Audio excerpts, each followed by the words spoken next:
परमपिता के अंशों को गदो कारगा का नमस्कार। जय गुरु। आप लोगों को फिर से मेरे deep dive with Gado channel में स्वागत है। आज मैं मेरा हुआ स्पिरिचुअलिटी इज नीडेड का 10th पार्ट लेकर आया हूँ। अब की बार how to get blessings part 2 की चर्चा को लेकर आप लोगों के समक्ष हाजिर हुआ हूँ। अगर मेरा यह आलोचना आपको अच्छा और इंस्पायरिंग लगा तो लाइक, शेयर और अब तक सब्सक्राइब नहीं की हो तो ज़रूर सब्सक्राइब कीजिएगा। ऐसा करके परमपिता की उपदेश को दुनिया में फैलाने में मेरा सहायता करके आप भी पुण्य कमाइएगा।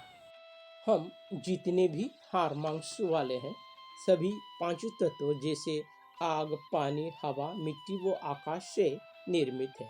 इन पांच तत्व में अपना अपना आभा मंडल होता है। इस आभा मंडल को अंग्रेजी में औरा कहते हैं। तत्व जितना शुद्ध और पवित्र होगा आभा मंडल उतनी ही शक्तिशाली होगा, और आभा मंडल जितना शक्तिशाली होगा उतनी ही सकारात्मक ऊर्जा यानी पॉजिटिविटी घना होगा। जैसे मैं पहले भी बता चुका हूँ, इस यूनिवर्स में हर जीव जंतु अथवा वस्तु में आभा मंडल मौजूद होते हैं। सूरज, चांद, सितारे आदि से जो रोशनी की किरणें उत्सर्जित होकर निकलते हैं, यही तो उनकी आभा मंडल है। हमारे सौर मंडल में सूरज की आभा मंडल सबसे शक्तिशाली होते हैं। चांद की शीतल आभा मंडल से जब सूर्य की किरणें टकराते हैं तो चांदनी बिखेरते हैं। हर एक प्लैनेट्स की भी अपनी अपनी आभा मंडल होते हैं।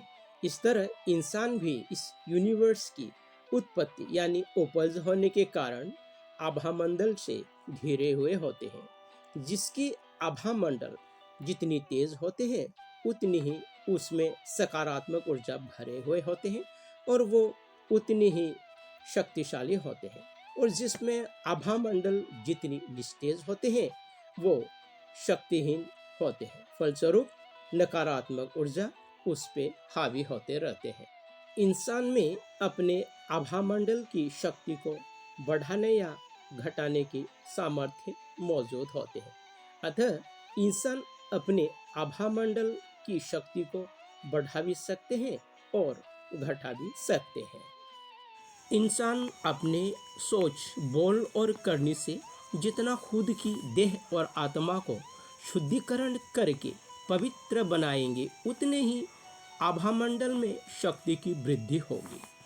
और इसके विपरीत इंसान जब हवस, क्रोध, लोभ, लालच, ईर्ष्या, आलस, स्वार्थ आदि द्वारा खुद की शरीर के 5 तत्वों को अशुद्ध करके अपवित्र बना देते हैं तो आभा मंडल की संतुलन बिगड़ जाते हैं।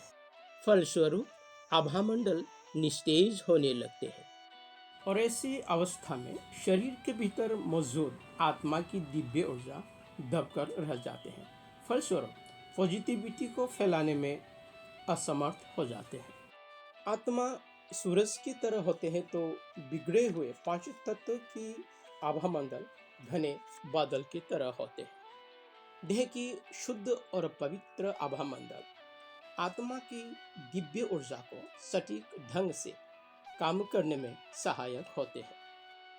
मनुष्य की देह की आभा मंडल की निस्तेज होने की स्थिति में नकारात्मक ऊर्जा वहां वास करने लगते हैं। इस तरह अपने पिछले कई जन्मों के आधार पर इंसान की आभा मंडल की शक्ति का स्तर तय होता है और ये आभा मंडल के द्वारा ही आशीर्वाद दिए जाते हैं, ग्रहण किए जाते हैं। हम जितने वक्त अपने माता पिता, गुरु, महापुरुष आदि के निकट रहते हैं उतने ही हम उनके आभा मंडल की स्पर्श में रहते हैं। आभा मंडल की वैभ की शक्ति देह या चीज यानी जिस केंद्र से उत्सर्जित होते हैं उस केंद्र के आसपास ज़्यादा शक्तिशाली होते हैं और केंद्र से जितनी दूर जाएंगे आभा मंडल की वेव धीरे धीरे कमजोर पड़ते चले जाते हैं। इसलिए दूर से फलदायक आशीर्वाद कभी भी प्राप्त नहीं होता। इसकी उदाहरण हम सूरज के ताप को ले सकते हैं। ग्रह या धरती की वो कोना जो सूरज से जितनी दूर स्थित है वहाँ के तापमान उतनी कम होते हैं। तो इससे हमें ये मालूम हो जाता है कि इंसान जितने हर्ष के साथ अपने तन मन और धन को माता पिता, गुरु या इष्ट अथवा महापुरुष के श्री चरणों में न्यौछावर करके जिएंगे, वो उतना ही आशीर्वाद को हर क्षण स्वतः ही प्राप्त करते रहते हैं। इसलिए ज्ञानी भक्त लोग अपने गुरु या इष्ट, महापुरुष, माता पिता को सेवा व शुश्रूषा करने के बहाने उनके निकट जाने की, रहने की भरसक कोशिशें करते रहते हैं। कुछ लोग कहते हैं कि माता पिता ही ईश्वर है, माता पिता को छोड़ किसी और को क्या पूजना क्या भजना। ये बात सत्य है, पर पूरा सत्य नहीं है। ये बात इसलिए सत्य है कि माता पिता को अगर औलाद दर्द देते हैं, रुलाते हैं, तो माता पिता की आहें औलाद की जीवन में ग्रहण बन जाते हैं और ईश्वर उस पर कभी भी हस्तक्षेप नहीं करते और इस तरह के ग्रहण को ईश्वर अधिक्रमण यानी सुपरसीड नहीं करते। माता पिता की अंतरात्मा से निकले हुए अभिशाप या बद्दुआ को ईश्वर में तोड़ने की सामर्थ्य या बल नहीं होता, क्योंकि हर माता पिता को ईश्वर ने बच्चे पैदा करके पालन पोषण करने की जिम्मा दे रखा है और साथ साथ माता पिता को वो शक्ति भी दे रखा है जिस शक्ति के द्वारा अपने संतान को हर आपद विपद से रक्षा कर सके। माता पिता के बिना इस दुनिया में मानव जाति फल फूल ही नहीं सकता।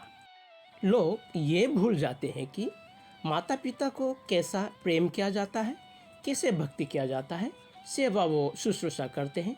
इन सब की ज्ञान गुरु से ना सीखेंगे तो उनके प्रेम, भक्ति, सेवा वो शुश्रूषा में त्रुटि आएगा ही आएगा।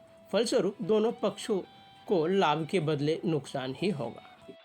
ध्यान रहे, मेरे गुरुजी ने कहा है कि गुरु ही भगवान की साकार मूर्ति है। दूसरा, माता पिता भी तो परमेश्वर की इच्छा से हमारे माता पिता बनने के लिए दुनिया में आए हैं। ईश्वर के आशीर्वाद के बगैर हमारे माता पिता दुनिया में आते ही नहीं। ईश्वर उनकी रक्षा न करते तो वे बचते बढ़ते ही नहीं। इसलिए जिसने हमारे पूर्वजों को दुनिया में लाया, जहाँ से होकर हमारे अस्तित्व मौजूद है, उसकी तो भक्ति करना ही करना है, नहीं तो इंसान और बाकी जानवरों में क्या अंतर रह जाएगा। सुप्रीम फादर की ब्लेसिंग्स गुरु से गुजरते हुए माता पिता तक पहुँचते हैं और माता पिता से गुजरते हुए औलाद तक पहुँचते हैं। सुप्रीम फादर की ब्लेसिंग्स को रिसीव करके स्टोर करके रखने के लिए हर इंसान को अपने भीतर सर्वप्रथम तो love, respect, service, humanity, discipline, purity आदि से शुद्धि किए हुए कमरा तैयार करना ही होगा। नहीं तो ब्लेसिंग्स हम तक पहुंचकर शक्तिहीन हो जाएगा, निस्तेज हो जाएगा, बेकार हो जाएगा। गुरु और माता पिता के सहारे के बिना परम पिता के आशीर्वाद कभी फलित हो ही नहीं सकता। वस्तुतः हर एक माता पिता को भी अपने गुरु अथवा ईश्वर की दी हुई आशीर्वाद को ग्रहण करके अपने पास स्टोर करके रखने के योग्य होना पड़ेगा, समर्थ होना पड़ेगा, ताकि उनके आशीर्वाद शक्तिशाली व प्रभावकारी हो। हर माता पिता की कामना होते हैं कि उसके संतान आज्ञाकारी हो, होनहार हो, स्मार्ट हो, संस्कारी हो, पर जब तक ईश्वरीय गुण माता पिता में नहीं होगा तो वो अपने संतान को उस तरह के आशीर्वाद देने में समर्थ होगा ही नहीं। मेरे साथ बने रहने के लिए आपको बहुत बहुत धन्यवाद। जय हिंद, जय भारत।